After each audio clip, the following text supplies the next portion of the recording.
One last round of applause for the long commute, and another round of applause for the fantastic cast.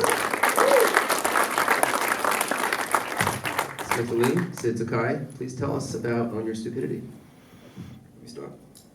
All right, so I asked her because she's a producer and writer, so it's I'm one of the directors of Own Your Stupidity. It was co-director. It's my first time directing with another director, so it was a really interesting experience because I had to also play like the editor because we had an editor that dropped out, then we had another editor, and that editor dropped out, and just a whole thing. So the whole process itself was really all of us kind of pulling together and pulling different strings to kind of make everything happen.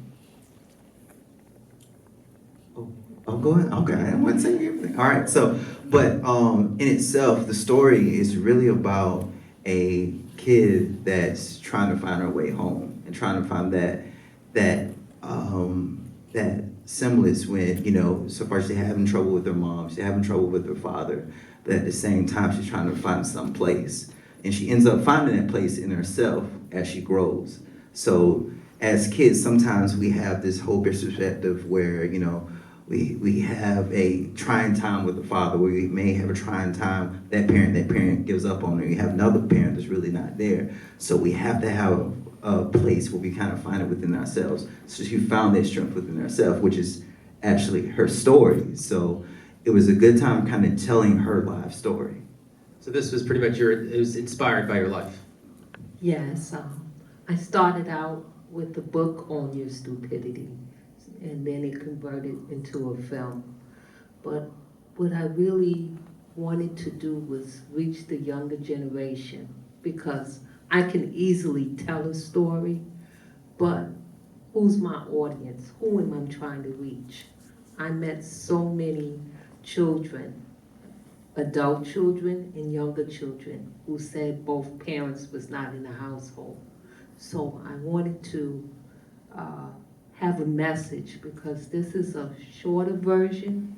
This is actually a 28-minute film, and it's being shown at other places, the extended version. But my objective is just to reach out, and I'm doing this initiative for the fatherless generation, but also the motherless generation, or just someone just trying to find their way in life. And I had ups and downs, looking to feel valued by various people. And I realized whether it's your family or friends, you have to find that inner peace within. Thank you for bringing your life to the screen and bringing your story to the Big Apple Film Festival. A big round of applause for Own Your Stupidity. John, tell us about Deep Creak. Okay, so Deep Creak is just a short story about one's creative process, kind of playing on the cliche of writer in the woods, and trying to find the perfect environment, trying to find your inspiration, realizing that inspiration, and then after you create some piece of art, whether it's writing or painting or whatever, can it stand on its own 2 feet? And usually there's self-doubt, and then sometimes you're working towards an artistic breakthrough, and sometimes you just don't get there. And the only thing you can do is just repeat the whole process over again and over again and over again, because you can't force an artistic breakthrough. So that's what the film's about. And we shot it at a family's cabin in the woods in Western Maryland. And some of my team is here. My producer, Natasha Shumney, raise your hand. Awesome producer. Thank you so much. Couldn't have done it without her. Associate producer, Tim Anderson, raise your hand. He's here. And my closest friends from Baltimore, James, raise your hand. Thanks. I just want to say thank you to the Big Apple Film Festival for having us. This is, we just started our Film Fest run. This is our 3rd Film Fest. We're premiering in New York. This is our premiere in New York. And I'm just honored to be here alongside with other talented filmmakers and writers and producers. So, thank you. So where are you currently being viewed, or any other media outlets right now, streaming anywhere? Not yet. We'll see what happens after our run and see where it's going to land. But, excuse me, no idea yet, but hopefully somewhere. Excellent. Thank you. A big round of applause for Deep Creak. Neil, you're hysterical. I just have to say that. You were hysterical. Please tell us about Horace. Hey everyone, how you Where doing? did he come from? What's that? Where did it come from? Oh my God, out of the swamps, right?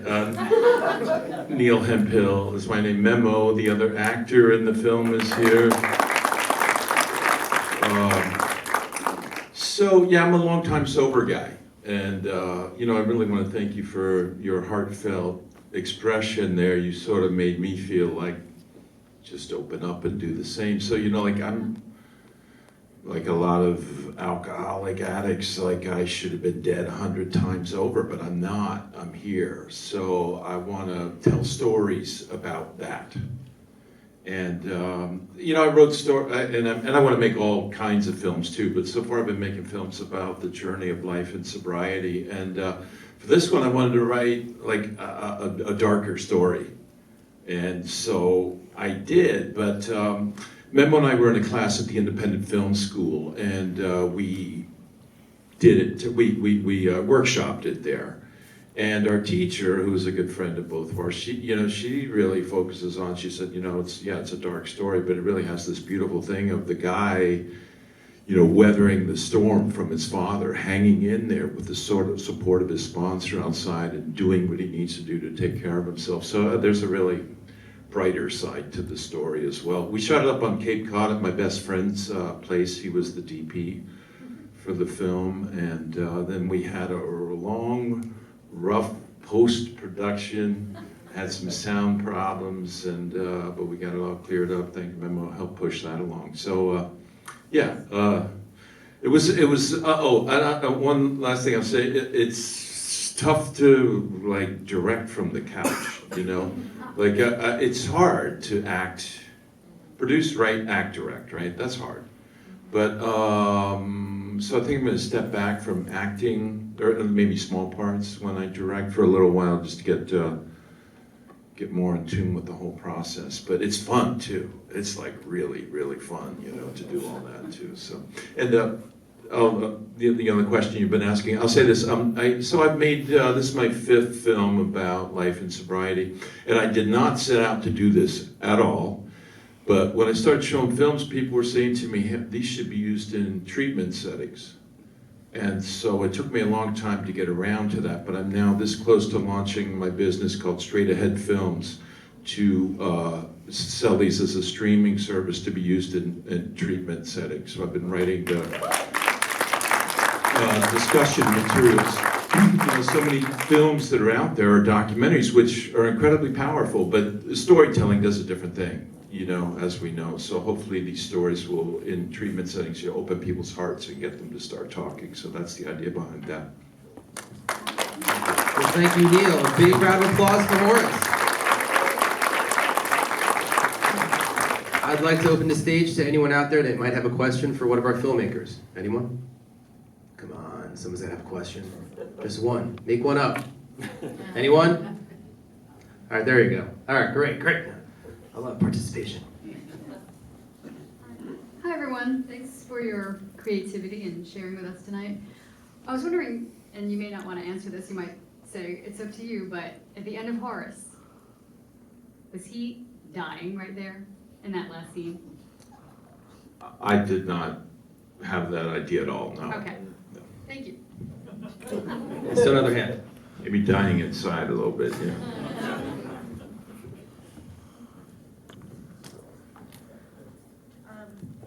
Just wanted to see what you guys were doing next, any projects, or to just hear about that.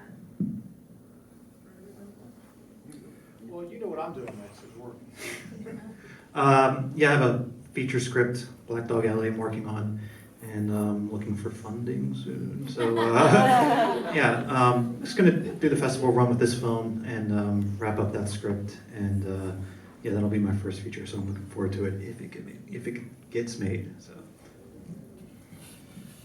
Well, I'm working on the entire story based on the book that I have, so I'm hoping to find an investor to make this a full feature. And one more thing I just wanted to say. I'd like to thank my husband for coming out. He was part of the film. He played my dad, and my daughter was actually playing me. So I just want to thank you, honey, for coming out. And the film is going to be at the let me get the name right, New Filmmaker Film Festival, full feature next month, September 25th, and also at Glory Rail's Christian Film Festival in Detroit on November 8th.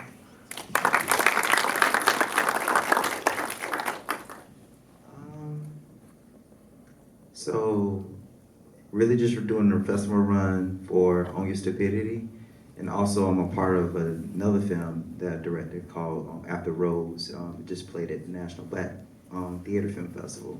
So it has a couple other film festivals to run as well. So just following the track on both films is what I'm doing right now. I forgot to mention that my director, Miguel Garzon Martinez, is actually upstate shooting a feature, so he couldn't be here tonight. I just wanted to acknowledge him, and also some of my students and dear friends are in the house. I just wanted to say thanks. Thank you. I'm an actor mainly and director. In the last 2 years, I directed like 4 things, and I'm really enjoying the whole side of directing. I'm also a teacher, so I've been doing this for a long time, and I'm loving the combination of all of it. Just creating art, and I've been very fortunate this year. I had a couple of films, I would say about 9 or 10 that are circulating in film festivals. And so I've been a little busy. My wife keeps yelling at me that she has to find something to wear. So I've been at these on the weekends while I'm hustling in the week. So, and I'm praying that the long commute, when it starts to get some, its feet, that maybe we can make this a feature. I think it could be a feature.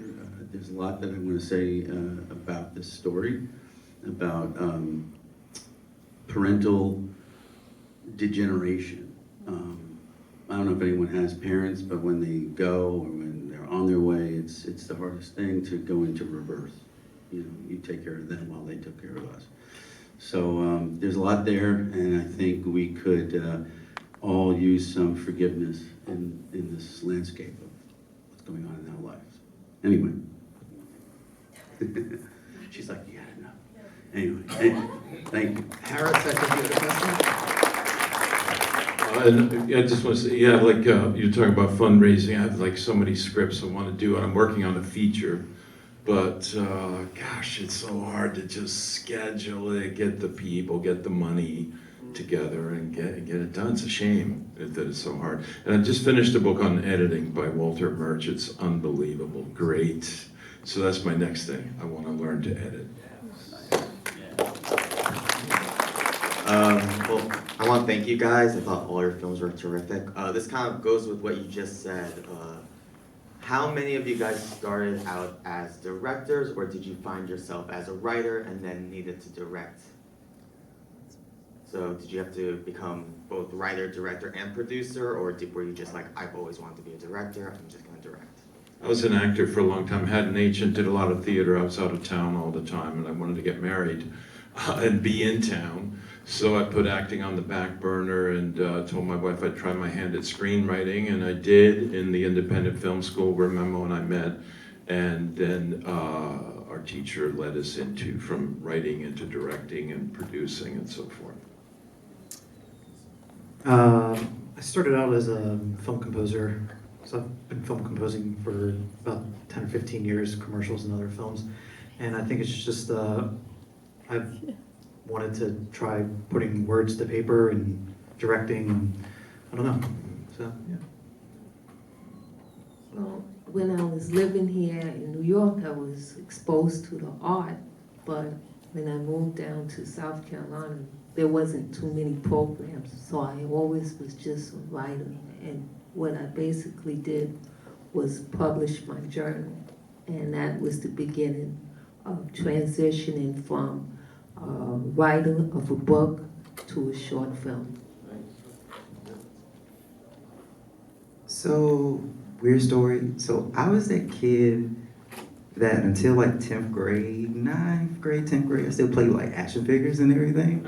I was that kid. So I've always been in tune with just telling a good story. And that's the thing that kind of drove me.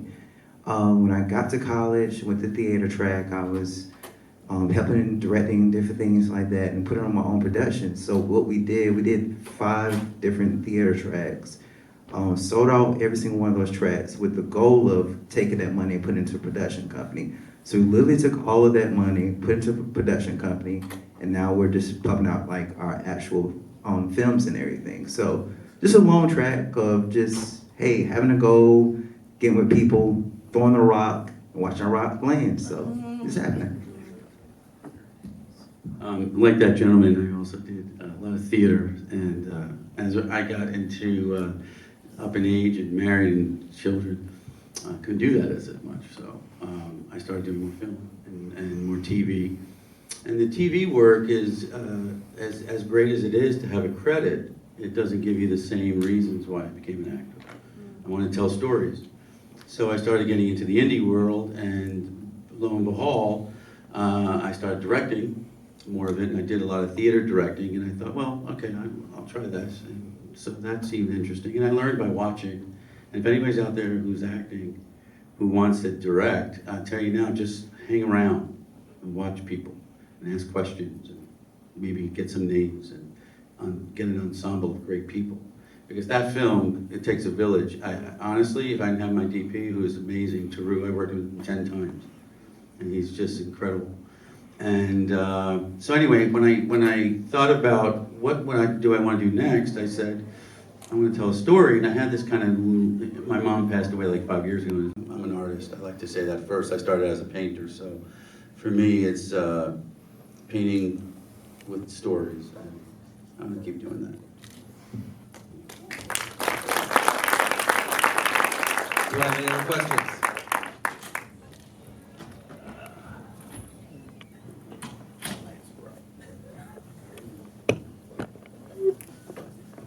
Yeah, I thought it was great. I mean, I thought all of them were really, really wonderful. And it's kind of amazing to,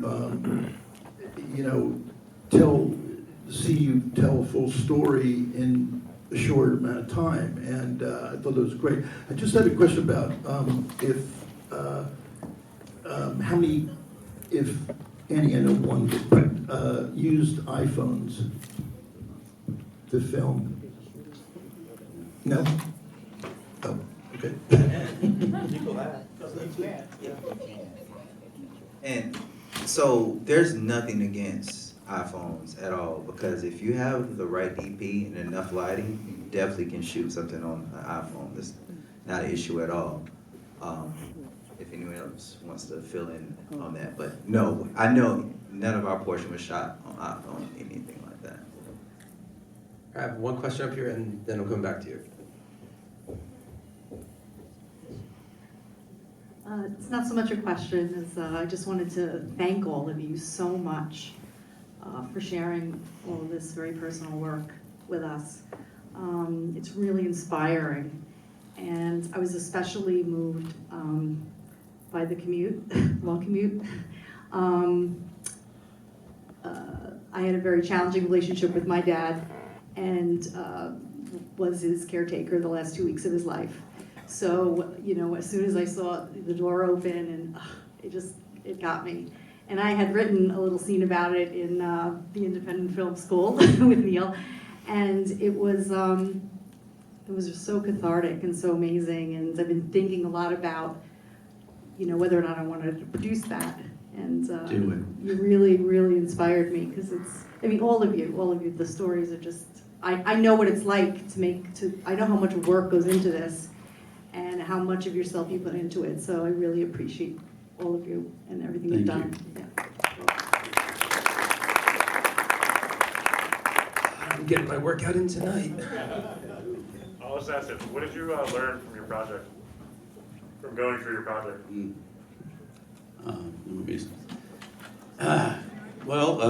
Definitely have a great producer. I have one in the house also, Megan. She was our line producer as well. And they really keep things in place and get a great first AD. That's key. And know your budget. So the challenge for us was trying to get it all done within 2 days at this house. It was a very dear friend's home in Larchmont. And then, of course, we shot at the airport, and we did that guerrilla style. We stole that. He was leaning. He was on the bottom of his of the car.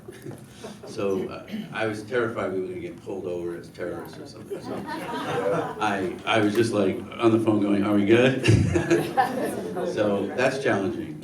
So just getting the shot in, finishing the day, and making sure you got everything you need. We did have to go back to do a pickup. Godfrey was gracious enough to come back.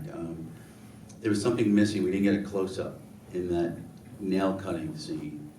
And when we watched it, I thought, it's missing the up-close reaction. And so I said to my director, we got to get the close-up. So instead of trying to match what we shot, we actually ended up reshooting it, which I think worked better because the shot we got was late at night and it was dark. So we had better light because we got to shoot in the day. So that was the challenging. So I'm going to say this: if anyone's going to do film, get your shot, even if you squeeze it in and get that close up, because it costs a lot more to go back and shoot. Yeah. Go with your gut. Yeah. So one of the big things, especially sitting down with the editor when he's cutting everything, sound is really important. It's not something that you can kind of fix and post. And like so far as one of our scenes that happened in the kitchen, editor was saying, hey, we should think about next time, especially if you shoot it in the kitchen, laying down blankets to kind of cut out some of the vibrato. Never knew that. So next time, just hiring someone that knows the sound in and out, instead of getting the equipment, having someone run the equipment, but actually knowing like every false thing when it comes to sound, because it's a really big deal. Like no matter how it looks, if the sound is off, some people just can't forgive that. So that's one big thing that I've kind of learned in this process is definitely spend money on sound. I'm going to add to this, sound, don't skimp. Cheap is expensive. Remember that. Get the good guy who knows, a good gal who knows their sound, because it saves you so much in the phone.